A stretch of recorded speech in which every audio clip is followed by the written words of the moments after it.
இந்தியாவில் கர்த்தர் நம்மை அபிஷேகம் பண்ணியிருக்கிறார், பாவத்தை கழுவிட்டார் நினைக்கிறோம். ஆனால் இங்கே பாரம்பரியமாய் கற்பிக்கப்பட்ட ஜாதியிலிருந்து நம்ம வெளியே வரல. கிறிஸ்தவர்களாய் மாறினாலும் நம்ம வாழ்கிற இந்த பூமியில் யாரோ ஒரு காலத்தில் ஜாதி என்ற ஒரு பிரிவினை கொண்டு வந்தாங்க தங்களுடைய சுய லாபத்துக்கு. அதுக்கு அவங்க வேற வேற காரியம் சொன்னாங்க.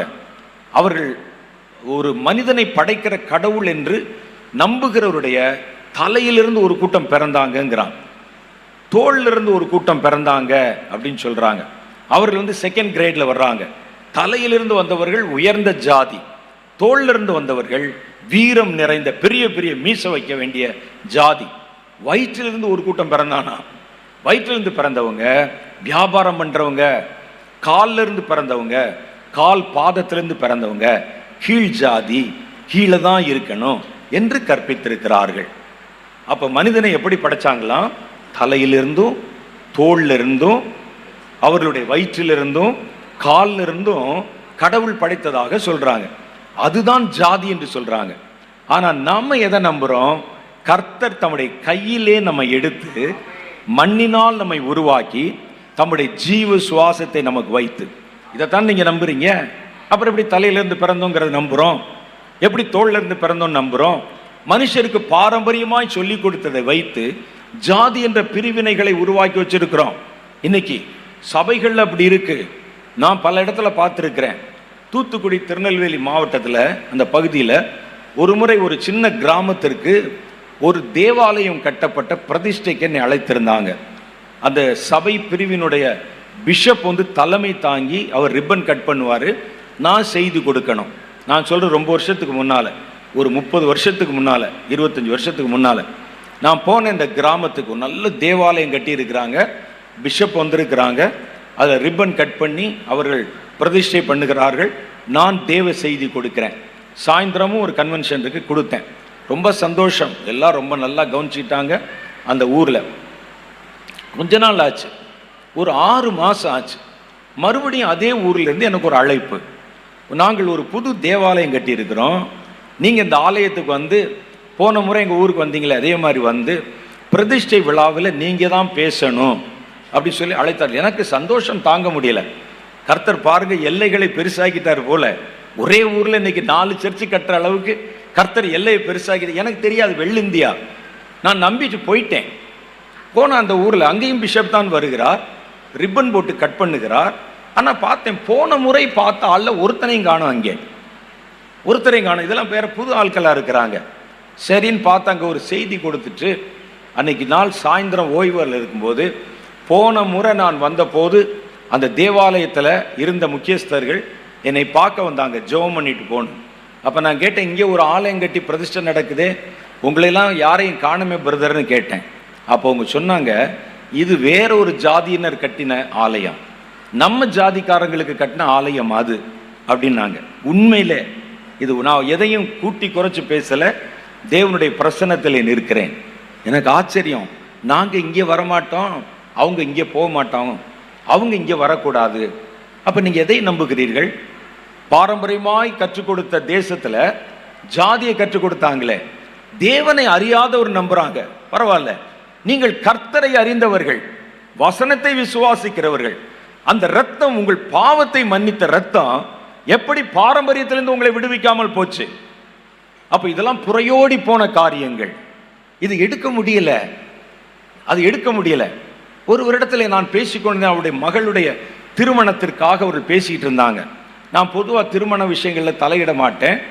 எனக்கு கற்றுக் கொடுத்தவங்க சொன்னாங்க, கல்யாண விஷயத்தில் மாத்திரம் தலையை கொடுத்துறாதா தம்பி, கல்யாணத்தை அதே மாதிரி பொண்டாட்டி புருஷன் ஏதாவது பிரச்சனைன்னு வந்தாங்கன்னா யார் பக்கம் தீர்ப்பு மாத்திரம் சொல்லிடாத, அப்படியே பார்த்து ஜெபம் பண்ணி பாலிஷா அனுப்பிடுன்னு என்னை நடத்தினவர் சொன்னார்.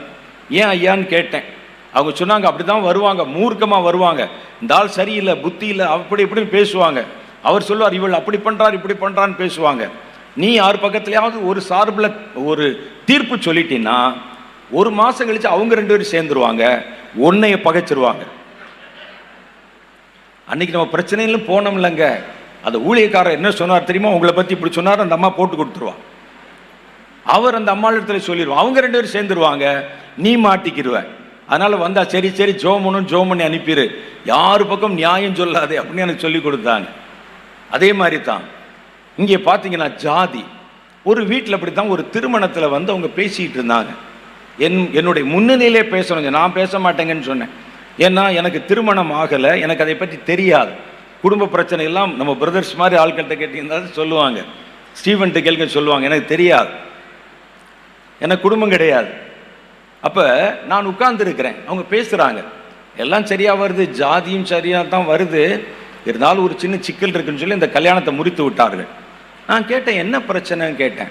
ஒன்றும் பிரச்சனை இல்லைங்க, ஒரே ஜாதி தான், அதனாலும் ஜாதியில் இவங்க வேற கிளை, நாங்கள் வேற கிளைன்னா. கிளையா? குரங்கு தானே கிளையில் இருக்கும், நீ இன்னுமா கிளையிலிருந்து கீழே இறங்கி வரல? ஒரே ஜாதி தானா, ஆனால் இவர் ஒரு கிளையில தொங்கிட்டு இருக்கிறாரா, அவங்க அந்த குடும்பம் இன்னொரு கிளையில தொங்கி இருக்கு. எனக்கு புரியல, இது என்னையா அது ஒரே ஜாதியில் கிளையாம். அப்ப நான் கேட்டேன், இன்னும் நீங்க கிளையிலிருந்து கீழே இறங்கலையான்னு கேட்டேன். கர்த்தர் உங்களை மனுஷன் என்று நினைத்து பேசிக் கொண்டிருக்கிறார், நீங்க இன்னும் கிளையில தொங்கிட்டு இருந்தீங்கன்னா என்ன அர்த்தம்? குரங்கு தான் கிளையில இருக்கும், முதல்ல இறங்குங்க கீழே.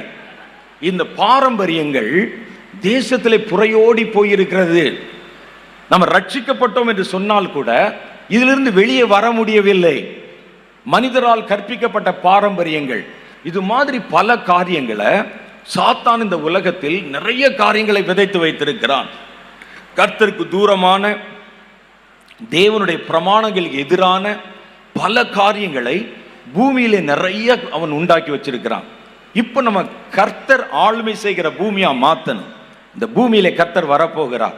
முதல்ல என்ன செய்யணும்? வேரூன்றி போயிருக்கிற மரங்கள், வேரூன்றி போயிருக்கிற அப்படியே கிளை பரப்பி இருக்கிற அந்த இடத்தில் காணப்படுகிற தேவையற்ற விருட்சங்கள், இதெல்லாம் முதல்ல பிடுங்கணும், வேரோட பிடுங்கணும். எப்படிங்க நாங்க போய் பிடுங்கிறது? என்ன செய்வது? ஒன்றுமில்லை, கர்த்தர் வார்த்தையை தருவார், அந்த வார்த்தை நீங்கள் பேசுங்கள், அது தானாய் வேரோடு பட்டு போய்விடும். கர்த்தர் சொல்றார், தீர்க்க தரிசனம்னா சும்மா தீர்க்க தரிசனம் சொல்லிட்டு வராத, அது வேர் கொண்டு போனதை பிடுங்குவதற்கு உன் வாயில நான் தீர்க்க தரிசனத்தை தந்திருக்கிறேன். புறையோடி போன மனுஷ பாரம்பரியங்களை பிடுங்குவதற்கு நான் உன் வாயிலே தீர்க்க தரிசன வார்த்தையை தரப்போகிறேன். அதெல்லாம் புறையோடி போனது. பிடுங்கவும் அப்படின்னா என்ன அர்த்தம்? விதைக்கப்பட்டு அது உள்ளே வந்து அப்படி வேரூன்றி வளர்ந்து செழித்திருக்கிற காரியங்கள், தேவையற்ற கிளைகள், அவைகளை பிடுங்கணும். அதற்குண்டான வார்த்தைகளை நான் உனக்கு தருவேன். நீ எந்தெந்த இடத்துல எல்லாம் கர்த்தருக்கு எதிரான காரியங்கள் விதைக்கப்பட்டு வேரூன்றி போயிருக்கிறதோ, நீங்கள் அதை பிடுங்கும்படிக்கு கர்த்தர் உன் வாயிலே ஒரு வார்த்தையை போடுவார். நீங்க இந்த வார்த்தையை பேசினால் போதும், அது பட்டு போய்விடும்.